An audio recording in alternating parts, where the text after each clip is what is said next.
حضرت جنید بغدادی رضی اللہ تعالیٰ عنہ کی بارگاہ میں ایک شخص حاضر ہوتے ہیں اور عرض کرتے ہیں، حضور کیا بات ہے کہ ہم دعا کرتے ہیں تو ہماری دعائیں ادھوری رہ جاتی ہیں، آپ دعا کرتے ہیں تو فوراً قبول ہو جاتی ہیں، بات کیا ہے؟ کیا بات ہے کہ ہماری دعائیں قبول نہیں ہوتی ہیں، آپ کی دعائیں قبول ہو جاتی ہیں؟ حضرت جنید بغدادی رضی اللہ تعالیٰ عنہ فرماتے ہیں، تم نے 10 خصلتوں سے اپنے دل کو مردہ کر دیا ہے۔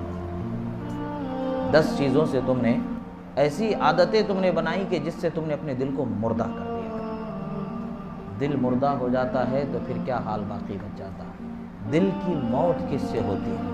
آپ دیکھیں 2 چیزیں، ایک ایمان و عقیدے کی خرابی سے دل مردہ ہو جاتا ہے، دوسری وہ اخلاق جو اللہ کے رسول صلی اللہ تعالیٰ علیہ وسلم کے سنتیں ہیں اس سے انسان دور ہو جاتا ہے، چھوڑ دیتا ہے تو دل مردہ ہو جاتا ہے، برائی کی طرف بڑھنے لگتا ہے تو دل مردہ ہو جاتا ہے۔ سب سے بڑی برائی ایمان و عقیدے کی خرابی ہے، ایمان و عقیدہ سلامت رہنا ہے، ایمان و عقیدے کی مضبوطی صحیح ہونی ہے۔ اللہ کا شکر ہے کہ اللہ نے ہمیں اہل سنت و جماعت، جو آج ہم عرف میں اسے مسلک اعلیٰ حضرت کے نام سے جانتے ہیں، یہ سچا مذہب اللہ تعالیٰ نے ہماری سمجھ کے موافق، ہمارے سمجھ میں آنے والے راستے سے ہمیں عطا فرما دیا ہے۔ ہمیں پریشانی دشواری نہیں ہے، علماء کرام لمحہ بلمحہ ہمارے نظروں میں، ہماری فکروں میں ان چیزوں کو اجاگر کر رہے ہیں، عقائد کی اصلاح کر رہے ہیں۔ خدا و رسول کی شان میں کس قدر ہمیں باادب ہونا چاہیے، کس قدر بے ادبی سے انسان دین سے نکل جاتا ہے، ساری وضاحتیں ہمیں بتائی جا رہی ہیں۔ ایمان و عقیدے کی سلامتی کے ساتھ آج ہمیں اپنے اخلاق کو بھی سنوارنے کی ضرورت ہے، وہ چیزیں جس سے ہمارا دل مردہ ہو جاتا ہے۔ حضرت جنید بغدادی رضی اللہ تعالیٰ عنہ فرماتے ہیں کہ تم نے خدا کو پہچان لیا، یعنی ہمارا رب اللہ، ہمارا خالق اللہ، مگر اس کا حق تم ادا کر نہیں پا رہے۔ کیا ہے؟ خدا کا، عبادت کا جو حق خدا نے ہم پر رکھا ہے، جو ہم پر ذمہ اس نے رکھا ہے، جو عبادتیں ہم پر فرض کی ہیں، وہ ادا کرنے میں تم نے کوتاہی کرنا شروع کر دی۔ سب سے پہلا سبب۔ دوسرا، زبان سے تو تم بولنے والے ہو گئے کہ ہم رسول اللہ کی محبت کرنے والے ہیں، یہاں پر سوچنے کا وقت ہے۔ ہم زبان سے تو بولنے والے ہو گئے کہ ہم رسول اللہ صلی اللہ علیہ وسلم سے محبت کرنے والے ہیں، مگر رسول اللہ کی سنتوں کو چھوڑنے والے ہو گئے۔ یہ دوسرا سبب۔ آج ہم دیکھیں کیا یہ ہمارے اندر ہے یا نہیں؟ 2 لمحے کو سوچیں، کیا یہ ہمارے اندر ہے یا نہیں؟ بے شک یہ عمل ہمارے اندر ہے۔ کوئی بندہ کوئی ایک سنت کو عمل کر رہا ہے تو کوئی ایسا اس میں ضرور کمی ہوگی، مجھ میں بھی ضرور کمی ہوگی کہ کوئی سنت چھوٹ رہی ہو۔ بھولے سے چھوٹ جانا، غفلت سے چھوٹ جانا الگ بات ہے، جان بوجھ کر کے چھوڑنا یہ غلط بات ہے، جان بوجھ کر کے چھوڑ دینا یہ غلط بات ہے، وہی چیز ہے جو ہمارے دل کو مردہ کر دیتی ہے۔ اور آپ فرماتے ہیں کہ اللہ تبارک و تعالیٰ کی نعمتوں کو تم نے پایا مگر اس کا شکر تم نے نہیں ادا کیا۔ اور آج ہمارا حال کیا ہے؟ خدا نے 2 آنکھ کی سلامتی عطا فرمائی، دونوں ہاتھوں کی سلامتی عطا فرمائی، جان جسم کی سلامتی عطا فرمائی، اور گھر میں کسی کے سامنے اپنے ہاتھ پھیلانے کا موقع نہیں عطا فرمایا، جھولی لے کر کے کسی کے دروازے پر کھڑے ہونے کا موقع نہیں عطا فرمایا، پھر بھی ہماری زبان سے کیا ہے؟ شکر نہیں، ناشکری ہی نکلتی۔ بھئی کیوں ہمارے لیے اتنی پریشانی؟ بھئی ہم ہی پریشان کیوں ہیں؟ ہم ہی پریشان کیوں؟ ہمارے لیے اتنی پریشانی، ہمارے لیے اتنی پریشانی۔ جو کچھ بھی ہمیں مل رہا ہوتا ہے وہ ہمیں کم ہی نظر آتا ہے۔ اللہ کے رسول صلی اللہ تعالیٰ علیہ وسلم کی ایک حدیث مبارکہ ہے، حریصان لا یشبعان، حریص فی العلم و حریص فی الدنیا، فرمایا 2 حرص کرنے والے، حرص مطلب لالچ کرنے والے، خواہش رکھنے والے۔ ایک جو علم کی خواہش رکھتا ہے اس کی خواہش کبھی پوری نہیں ہوتی ہے، اس کی جو حرص ہے، طمع ہے، وہ ختم نہیں ہوتی ہے، وہ علم کے حصول میں آگے بڑھتا ہی چلا جاتا ہے۔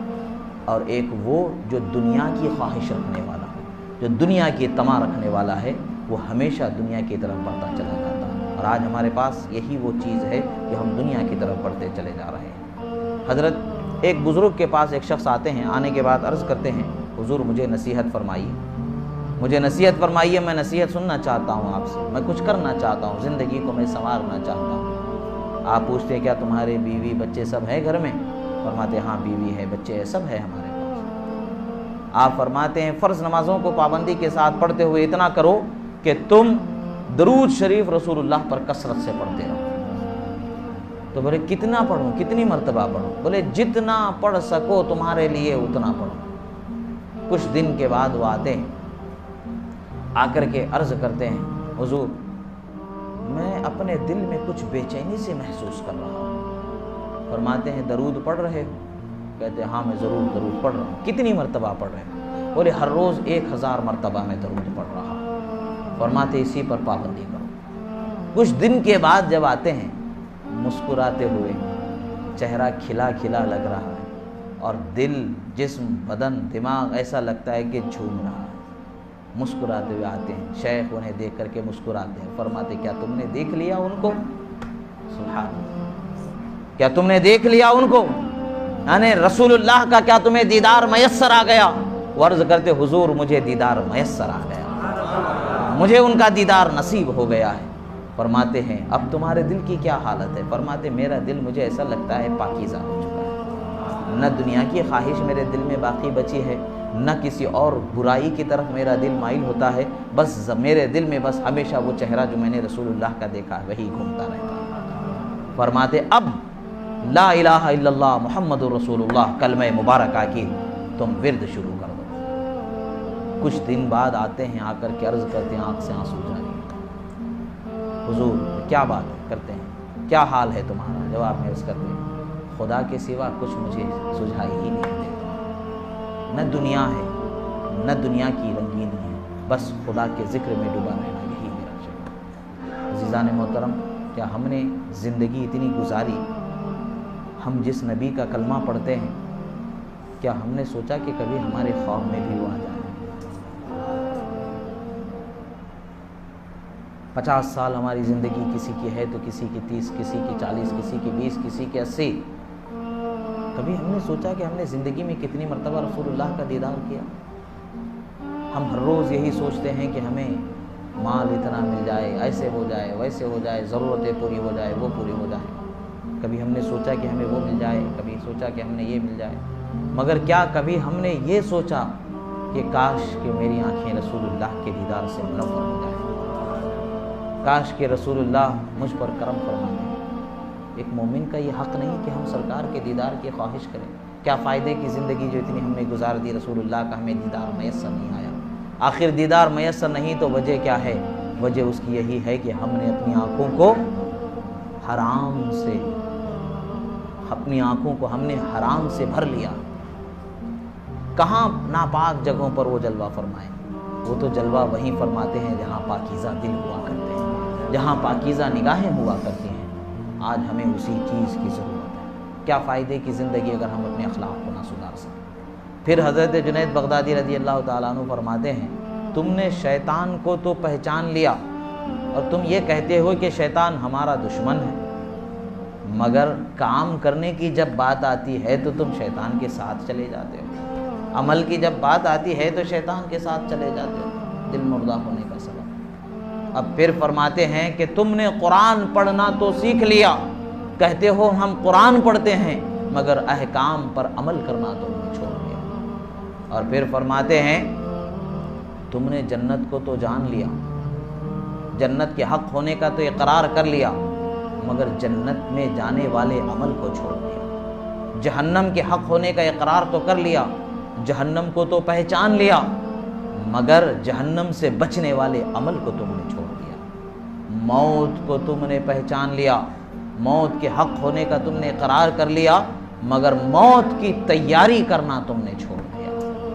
اور پھر فرماتے ہیں سنو، آج جو ہماری سب سے بڑی خامی ہے، تم نے لوگوں کے عیبوں کو دیکھنا اور اچھالنا شروع کر دیا اور اپنے عیبوں کو دیکھنا چھوڑ دیا، سدھارنا چھوڑ دیا۔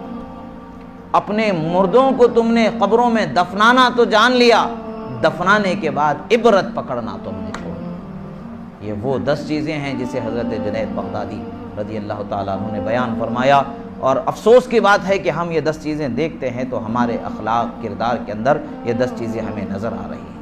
کیا فائدے کی زندگی ہم اگر اس سے اصلاح نہ کر سکیں۔ عزیزان محترم، زندگی بہت مختصر ہے، زندگی کو آپ بڑی نہ جانیں۔ خدا کی بارگاہ میں حاضر ہونا ہے، خدا کی بارگاہ میں ہمیں سوال ہوں گے تو جواب دینا ہے، اس کی ہمیں تیاری کرنی ہے۔ اولیاء صالحین بزرگوں نے یہی پیغام ہمیں دیا ہے۔